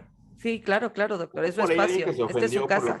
por lo que dije de ser abogado. A ver, sí fue un chiste. Si alguien se ofendió, le ofrezco una disculpa. Yo así soy. Pero el tema es el siguiente, a ver. Y repito lo que dije, ¿cualquier persona puede hacer el examen? Sí. ¿Cualquier persona puede ser oficial de cumplimiento? Sí. Y reitero lo que dije, yo conozco gente que son ingenieros y son extraordinarios oficiales de cumplimiento. Lo que tiene que estar muy claro el que quiere hacer el examen es que tiene que estudiar derecho. Ojo, no la licenciatura en derecho. Tiene que estudiar leyes, tiene que estudiar normas, reglamentos, circulares, decretos, inclusive sentencias. Acabamos de tener una de la Corte con respecto a unos lineamientos para el bloqueo de cuentas bancarias por parte de la UIF en operaciones con recursos de procedencia ilícita. Es decir, no pueden, en mi opinión, no pueden ser oficiales de cumplimiento quien no le guste el derecho. O O sea, ese es leer uno de los también. temas interesantes, ¿no? Y repito, si alguien se ofendió, me disculpo, no es la idea, pero si no defiendo yo mi profesión, pues ¿quién lo va a hacer? Porque te digo, suficientemente quemada está, ¿no? El famoso chiste de que llegas vestido de gris y te dicen que tu traje es gris abogado porque es color gris rata, ¿no? O el famoso chiste, no sé si tú sabes, que por ahí cuentan que ¿cómo sabes si un abogado es bueno? Dicen que cuando lo contrates llegues con un gato. Si el gato se le avienta, pues es que el abogado es una rata. Y si el gato se echa a correr, pues es que tu abogado es un perro. Entonces, contrátalo. O sea, al final yo podría sentirme ofendido por esos chistes. No lo hago porque sé también que los abogados tenemos algo de cola en materia de profesión y en nosotros está el dignificar la profesión. Pero ofrezco una disculpa. Y un tema aquí que también les quiero comentar en recomendaciones de examen son un poquito técnicas de estudio. Hay gente que tiene mucho más memoria, capacidad de memorización, hay gente que tiene memoria fotográfica Gente que es mucho más auditiva.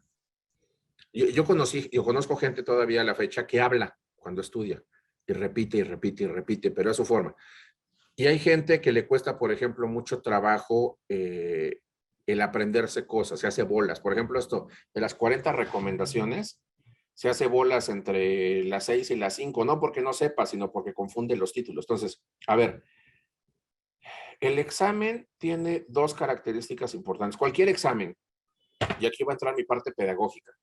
Mucha gente no lo sabe, pero yo tengo una maestría en educación, en docencia. Y quiero aclarar, fue de esa época donde yo daba clase en La Salle. FIMPE sacó esta norma de que para dar clase en licenciatura tenías que ser maestro y para dar clases en maestría ser doctor. Y entonces La Salle dijo, ¿cómo le hago? Pues a toda la planta nos dio una maestría en docencia. Que nunca la digo porque en realidad digo, me gusta mucho la docencia, pero pues no soy educador, ¿no? No la uso. Pero a ver, pedagógicamente hay varios sistemas de estudio. Yo lo que les podría decir es, para entender los flujos y procesos, sirve mucho el hacer flujogramas. Es decir, estos temas de aquí hago una bolita y luego una flechita y lo subo y de aquí pasa aquí y aquí requiero el informe y tengo tantos días y de aquí para acá y demás. Yo siempre cuando se dan cursos, y sé que ustedes lo hacen, a veces es más fácil esos gráficos que te marcan todos los tiempos que debes tener, porque además es el otro rollo, ¿no? Aviso de 24 horas. Puta, 24 horas a partir de qué? Porque además es de 24 o de 48, ¿no? Que a veces le dicen. Entonces dices, a ver, son dos diferentes. No, es el mismo. Nada más que tienes que saber. O sea, son 24 a partir de tal y 48 después de tal. Entonces, uno es la parte visual. Dos, la parte de memoria. No se quieran recetar las 40 recomendaciones el mismo día. Van a acabar hechos un lío. Yo, por ejemplo, ¿qué les recomiendo? Agárrense 3 diarias, 4 diarias, 5 a lo más, porque además hay unas más fáciles que otras, y apréndanselas.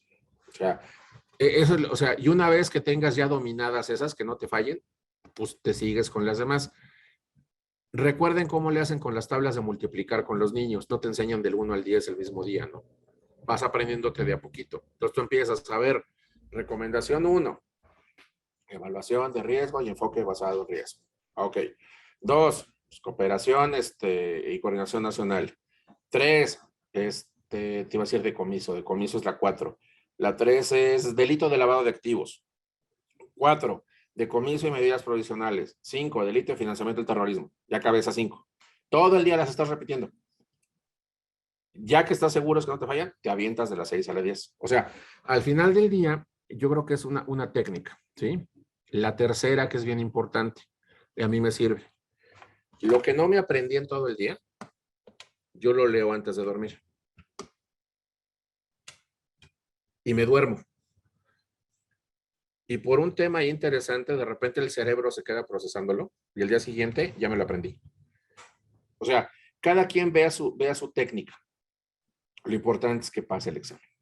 O sea, esa es como la parte fundamental, ¿sí? Me encantan esas recomendaciones, doctor. Son Y buenísimas. relájense, o sea, de verdad, te los digo en buena onda, relájense, no se estresen por el examen. O sea, yo sé que es muy importante, sé que el trabajo de mucha gente depende de que pase, porque si no pasa se queda sin chamba, me queda clarísimo, ¿sí? Pero también hay un tema. Una cosa es ser serio en lo que uno hace, o sea, tomar en serio las cosas. Y otra cosa es estresarse demasiado. No es malo tener nervios ni tener estrés, pero es importante saberlo controlar. Si tú llegas muy nervioso al examen, no te concentras, tu cerebro está en otro rollo. Y señores, aquí tenemos un factor extra, se llama tiempo. Si te dijeran, tienes 5 horas para acabar, no, bueno, pues no hay bronca. Acá de aquí a que se te pasa el telele, ya perdiste tiempo. Entonces, ojo, trabajen concentrados, trabajen en etapas, desarrollen adecuadamente el tema. Yo les puedo ofrecer a nombre de GMC, ahí sí, me dijeron que era mi casa, ¿no? Entonces, Es tu casa. becas para todos. No, cierto, no. No, lo que No, les... hemos dado un buen de becas, doctor. Ya llevamos 30 becas que Eso está dimos en el padre. Heraldo y en los Y, trainings ya ve que y también felicidades. Yo lo que siempre les puedo ofrecer es, regalamos y damos. tengo gente maravillosa en materia educativa, por temas que te digo que yo desarrollé muchos años en La Salle, y La Salle es muy buena en ciencias de la educación, y podemos organizar ahí algo de materia de técnicas y hábitos de estudio. Los adultos conforme crecemos, no los seres humanos conforme crecemos, vamos a lo mejor desarrollando habilidades de forma diferente. Y tú puedes decir, oye, fíjate que fui al curso de GMC y me sirvió perfecto, ya no necesito estudiar nada. Y puede haber gente que diga, oye, fui al curso de GMC y nomás salí peor de como estaba. No es el tema del curso, es el método de enseñanza. Y si tú te fijas, las escuelas de inglés, hay unas que te enseñan primero la gramática y otros a hablar, y hay unos que te dicen, no, aquí la gramática, no, o sea, sí sirve, pero no la vemos al inicio, solo habla y habla y habla y habla, y luego ya vemos la parte gramatical. Es lo mismo, pero son métodos diferentes. Entonces, hay que encontrar el método que a cada persona le sirve. Por eso les digo yo que no hay escuelas buenas ni malas, son métodos de enseñanza diferentes según la necesidad de cada quien. Entonces, ahí es donde muchos tenemos que ver de qué forma se puede trabajar, de qué forma se puede desarrollar. Y el Entonces, hay como, autoconocimiento, yo creo que también es muy importante, ¿no? El saber a ti qué te funciona. y habilidades y fortalezas. Por ejemplo, voy a poner un caso real. Eh, Darani, que va a hacer el examen. A lo mejor ella misma lo dice, oye, un área de oportunidad que yo sé que tengo que meterle es aprenderme las 40 de Gafi. Pero pregúntenme de manuales, ahí le doy vuelta al que me pongan. Ah, bueno, ella ya sabe cuál es su parte más débil. Puede haber gente que te diga, yo nunca he estudiado este tema, pues para mí todo. Y puede haber gente que te diga, no, pues ¿sabes qué? Pues espérate, yo hice la guía, ¿no? Casi, casi. Entonces, pues yo ya me la sé.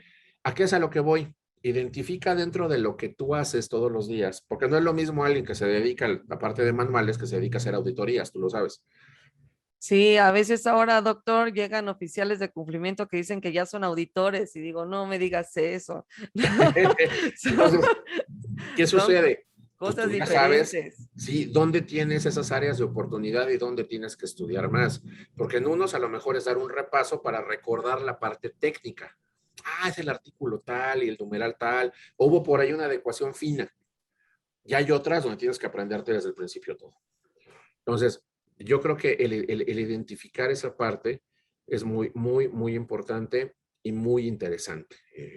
En verdad, creo que esa es una parte bien, bien fina que tenemos que trabajar y ser muy honestos con nosotros mismos. El Estoy de decir, oye, acuerdo. estoy hecho un animal, como el caso mío, yo te lo digo así, yo estoy hecho un animal y yo voy a estudiar los cursos desde el inicio. Sí, me voy a preparar y voy a leer desde el 1 hasta el 2. Oye, que gente agarra su material y dice, no, yo ya sé que es Egmont. Se lo brinca. Y resulta que una de las preguntas es, ¿en qué año se fundó el grupo Egmont? Ya te agarraron. Entonces, lean todo. Lean todo, sean honestos, trabajen en sus guías. Yo hago guías. ¿A qué me refiero con una guía? Voy leyendo, voy estudiando y voy marcando en qué tengo que enfocarme más. Por ejemplo, yo tengo muy buena memoria. A mí ese tema de aprenderme de memoria las cosas es fácil para mí. Lo complejo es que hay un tema que mucha gente no sabe. Yo soy disléxico. Y disléxico en grado mal. O sea, yo tengo muchos problemas con las letras. Por eso les decía que yo estoy gordo porque soy disléxico. Yo quería escribir en mi carta a Santa Claus que yo quería ser fit y escribí fat. Entonces, por eso quedé así. Pero me cuesta mucho trabajo de repente porque de niño yo tenía TDA y creo que algo se me quedó. Entonces, yo me distraigo con cualquier cosa.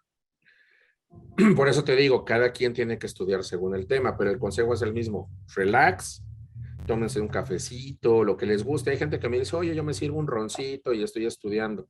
Sin bronca. O sea, el tema es que estudies relajado. Cuando tú estudias relajado, el proceso cognitivo se da. Cuando tú estás estresado, es lo mismo que una inyección. Tú pon duro el músculo y te va a doler un montón. Bueno, relajado igual y se siente, pero es más rápido, es mejor. Entonces, al final es lo mismo. Relájense. Tómenlo como lo que es. Es un examen súper importante, es un examen que define el rumbo de la vida de muchos, pero trabajemos en ello. ¿Sí? En estar bien, es lo que yo te podría decir. Muchas gracias, Doc. Y por último, nos mandaron por ahí que si va a existir alguna sanción si no pasan el examen y si cree que exista una segunda convocatoria. Mira, yo te diría que hay varios temas. Pueden pasar varias situaciones. Ojalá se llenen todos los lugares. Si la memoria no me falla, eran como 2,500 lugares, una cosa así, o sea, no eran poquitos. 4,500, entre 4,500 y 5, si no mal recuerdo. Y si me acuerdo bien de lo que dije, la sede más grande era Ciudad de México, luego seguía Guadalajara y Monterrey, y luego las demás eran de a 200 participantes, si me acuerdo bien. Sí, de hecho, Selma la semana pasada que dimos también parte de la plática, puso ahí todas las sedes. Igual veo que muchos preguntan de las sedes, etcétera. Les podemos mandar el acceso a la sesión anterior donde viene el detalle o las slides y con todo gusto para facilitarles. Miren, sí, me das unos minutitos ahí claro. para enseñarles cómo está el rollo. Miren, rápidamente les voy a decir, ustedes se meten a la página de la UIF, como le hice yo hace rato, le dan en la parte de abajo que dice certificación y les va a abrir esto que tienen en la pantalla, ¿vale? Viene la convocatoria, viene el temario, el instructivo, la guía, todo eso ya lo platicamos. Son dos temas diferentes. El 117 es el manual para pagar. En el manual para pagar, cuando ustedes le pican, les abre esto. Descargan el manual.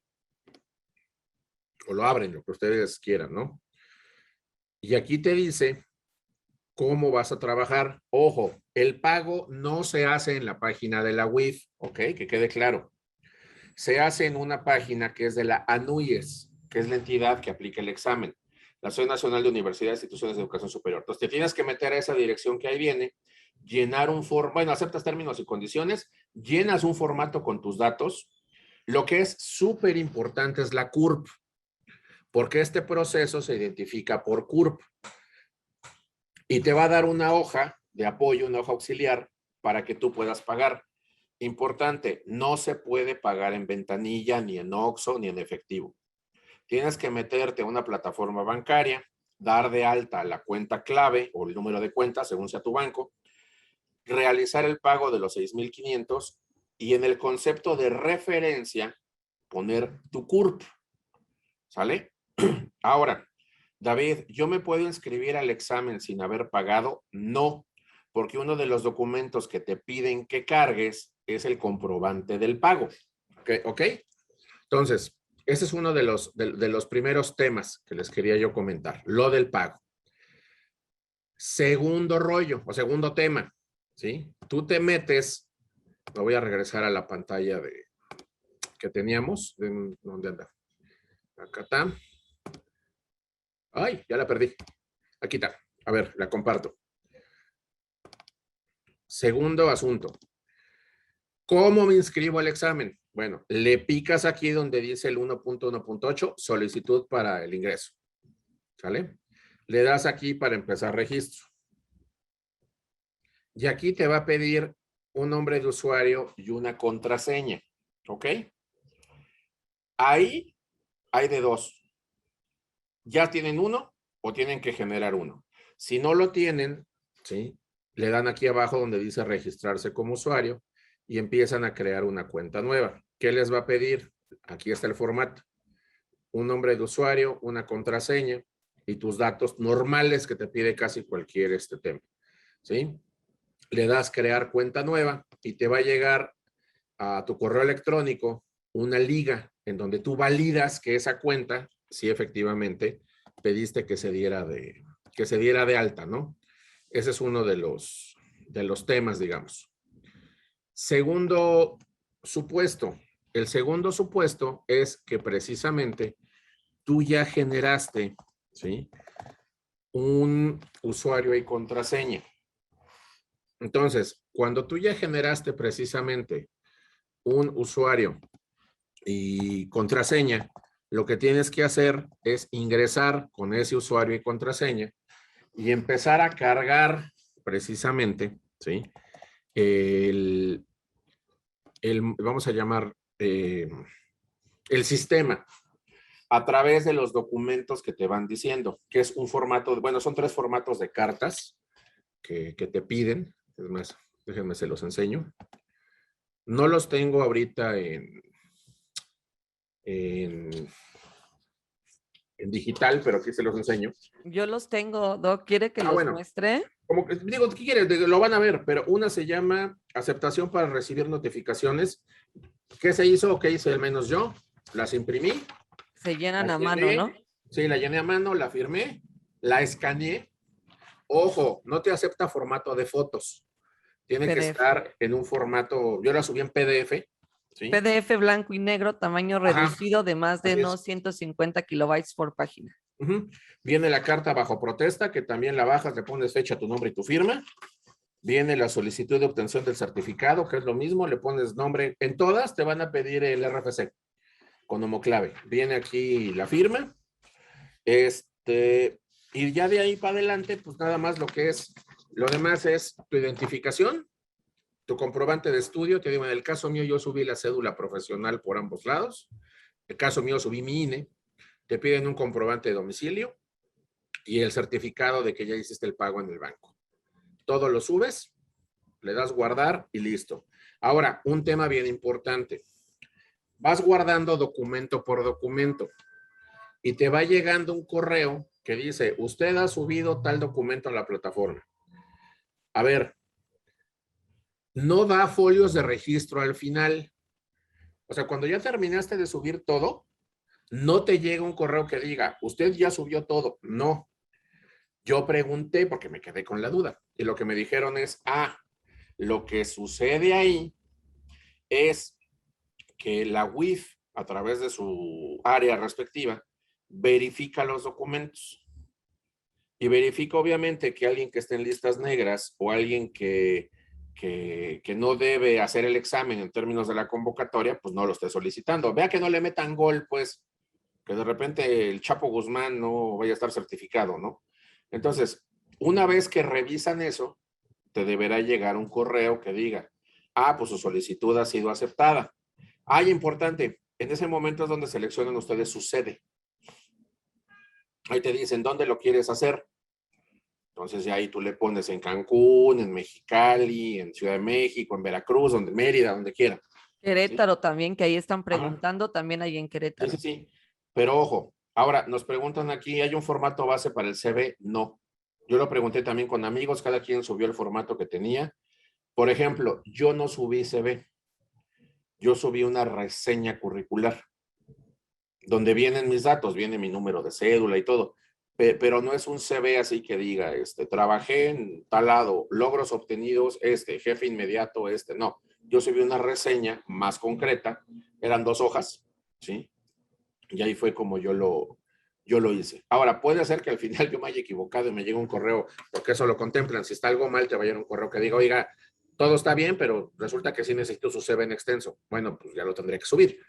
Pero Claro, sí, básicamente, sí hay una digamos que es... acotación en CBE, no recuerdo específicamente en cuál de los cientos de documentos que publicaron, pero que justamente te dicen que tiene que ser de mínimo de 2 páginas, máximo de 5, ¿no? Que el orden tiene que ser cronológico, con la información de la más reciente a la más antigua, que en la primera página deben de venir los datos de identificación con los últimos 3 empleos que ha desempeñado, iniciando con el actual y el último, y poner nombre completo de la institución en la que se desempeñó y periodo, el cargo desempeñado, y que si nos dedicamos a alguna actividad vulnerable, lo especifiquemos, o si alguna vez trabajamos, lo marquemos como con rayita en negrita para que lo puedan identificar para fines estadísticos.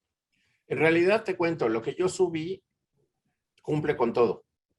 Pero es que hay gente que en el currículum pone, estudié la primaria en tal lado, secundaria en tal lado, prepa en tal lado. Yo no.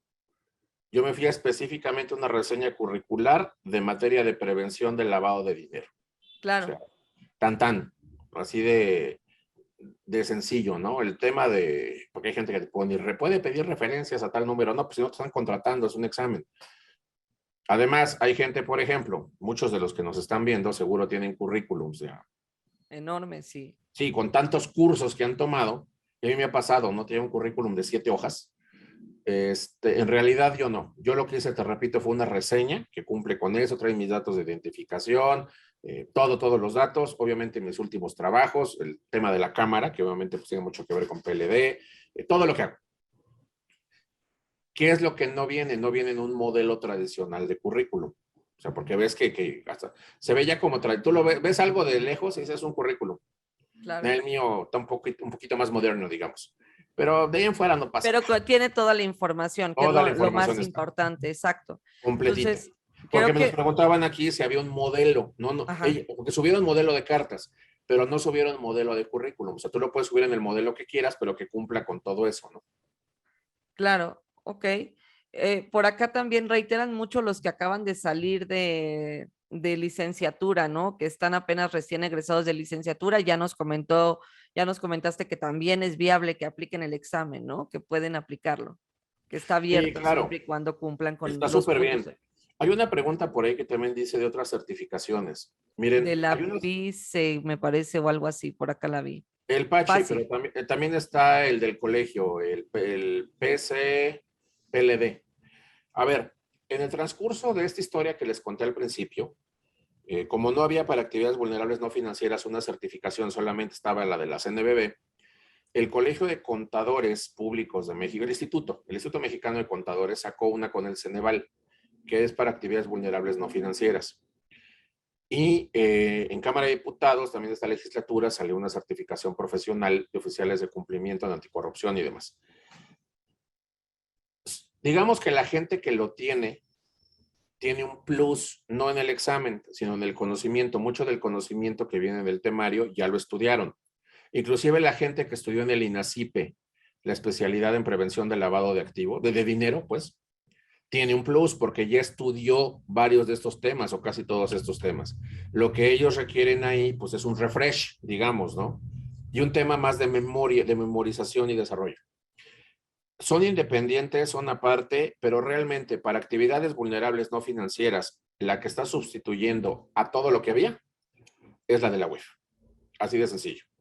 Como en su momento, la de la CNBB sustituyó todo lo que había antes, porque antes la Asociación Mexicana de Bancos y la de Sofoles, en esa época eran Sofoles, no Sofomes todavía muchas, y demás, lo que, lo que hizo fue que la de la CNBB sustituyó esas. En este momento, la de la web sustituyó esas. Entonces, es importante que veamos que es parte del avance, ¿no? Perfecto, muchísimas gracias, doctor.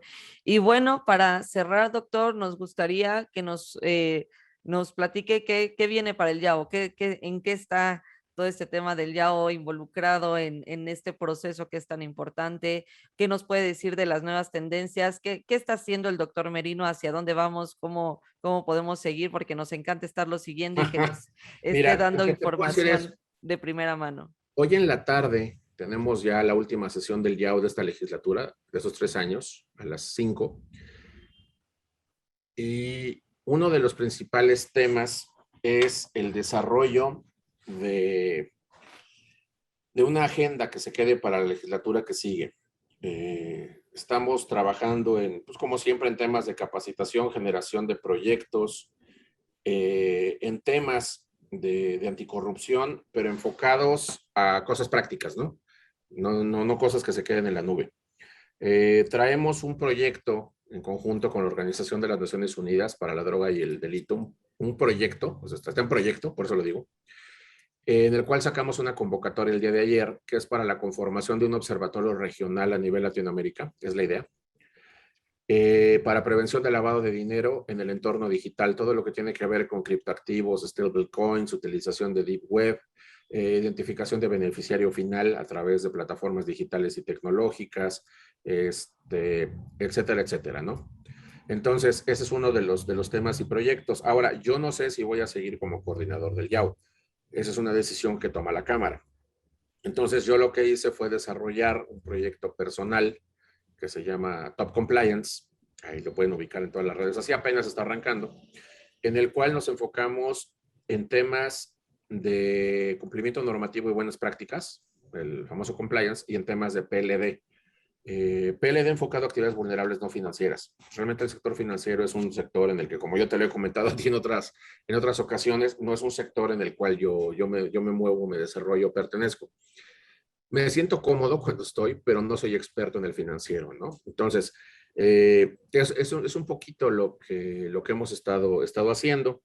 Yo le invitaría a la gente que nos está viendo a que me siga en mis redes sociales. Realmente la red que yo más uso es LinkedIn, o LinkedIn, como se pronuncie, más que otras redes, ¿no? Digo, también tengo el Facebook, y estamos armando un canal de YouTube y demás, pero realmente ahí es donde más estamos enfocando el tema para de una forma, si seguimos o no seguimos, pues seguir trabajando en temas de cumplimiento normativo, en temas de ética y cumplimiento. Y pues yo la verdad aprovecho este foro, que el día de hoy lo voy a decir ante todo el YAU, pero pues uno de los honores más grandes que he tenido en mi vida ha sido servir a mi país desde esa trinchera. Si yo sigo, pues lo seguiré haciendo con mucho gusto, y si no, ha sido un gusto cruzarme en el camino con gentes como ustedes, Darani, como Ver, como GMC 360 y tantos otros, que me han dejado mucho, que me han permitido tener contacto con la gente, porque a veces el trabajo que hacemos interno es muy solitario. Hacemos mucho, pero la gente no lo sabe, y tampoco yo soy mucho de estarlo cacareando, ¿no? Entonces, digamos que en ese sentido es lo que viene, y pues en ese caso nos estaríamos dedicando al sector privado, ¿no? Creo que por ahí es por donde podríamos estar, pero yo encantado de la vida siempre de compartir con este gremio y con este mundo, el cual encontré de una forma casual y me enamoré de él, y aquí sigo. Muchas gracias, doctor. Y sin duda, sea cual sea el camino, lo seguiremos siguiendo, lo seguiremos invitando. Y lo más importante, creo, doctor, y creo que también coincide conmigo, es que en este momento y con todos los cambios que se vienen y con el impulso a todas las nuevas leyes, reformas, etcétera, y la situación actual del contexto actual de nuestro país respecto a no olvidemos todos los delitos determinantes o previos que vienen del delito de lavado de dinero, etcétera. Sin duda el compliance es parte fundamental tanto del sector público como privado, y lo más importante es justamente realizar este tipo de alianzas, unirnos sin importar el sector, o si estamos en gobierno o en otra firma o en otra consultora. Creo que lo más importante para todos es ahorita sumar, unirnos en pro de precisamente todas las personas que nos están viendo y que nos siguen. Entonces, doctor, como siempre, para mí es un honor el poder contar con su presencia. Nos encanta tenerlo acá, que aparte hace sumamente ameno y compartirnos todo este conocimiento a los que nos están viendo y a nuestro equipo de GMC 360, que también lo quieren y lo admiran muchísimo y lo están viendo y estaban esperando para poder compartir todo esto. Muchísimas gracias por todo, doctor. Al contrario, es un verdadero gusto y un placer. Yo estoy aquí para servirles.